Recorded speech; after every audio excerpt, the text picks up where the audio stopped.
வீட்டுக்கு வந்தவன் வந்துட்டு செம்மையா ரெடி ஆயிட்டு இருக்கான். இன்னைக்கு அவளை பயங்கரமா இம்ப்ரெஸ் பண்ணணும். அவ என்னன்னா நம்மளை விட பெரிய பலசாலியா இருக்கா அப்படின்னு அவன் ரெடி ஆயிட்டு இருக்கான். இங்க இவ மீட்டிங்ல உட்காந்துட்டு இருக்கா. சட்டையெல்லாம் கட்டி வச்சுட்டு வெளியில வந்தவன் அப்புறம் தான் பாக்குறேன், ஐயோ இவ மீட்டிங்ல உட்காந்துட்டு இருக்கா, அப்புறம் நம்மளை இவ கவனிக்கல போலயே, அசிங்கமா போச்சே அப்படின்னு சொல்லிட்டு அவன் சரி சரி ஓகே எனக்கும் தூக்கம் வருது, நானும் எக்ஸசைஸ் பண்ணல, அதனாலதான் ட்ரெஸ் எல்லாம் கேட்டேன், வேற ஒண்ணும் இல்ல அப்படி இப்படின்னு சமாளிக்கிறான். பரவாயில்ல பிரச்சனை இல்லை, எனக்கும் மீட்டிங் முடிஞ்சிடுச்சு, இந்த வாரத்துல ஒரு நாளும் நம்மளது பேலன்ஸ் இருக்கு இல்லையா அப்படின்னு சொல்லி இவளுமே வந்து ரொமான்ஸ் பண்ண ரெடி ஆயிடுறா.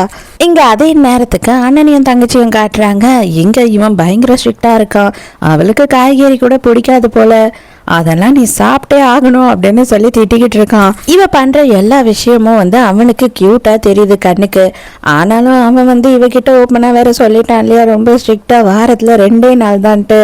அவனுக்கே அவனை கண்ட்ரோல் பண்ண வேற முடியல. பக்கத்துல போய் உட்காந்து அவளோட அழகை ரசிச்சுக்கிட்டு இருந்தா அவ கையை பிடிச்சி இழுத்து வச்சுக்கிட்டு அவங்க அக்கா பேரை தான் சொல்லிக்கிட்டு இருக்கா.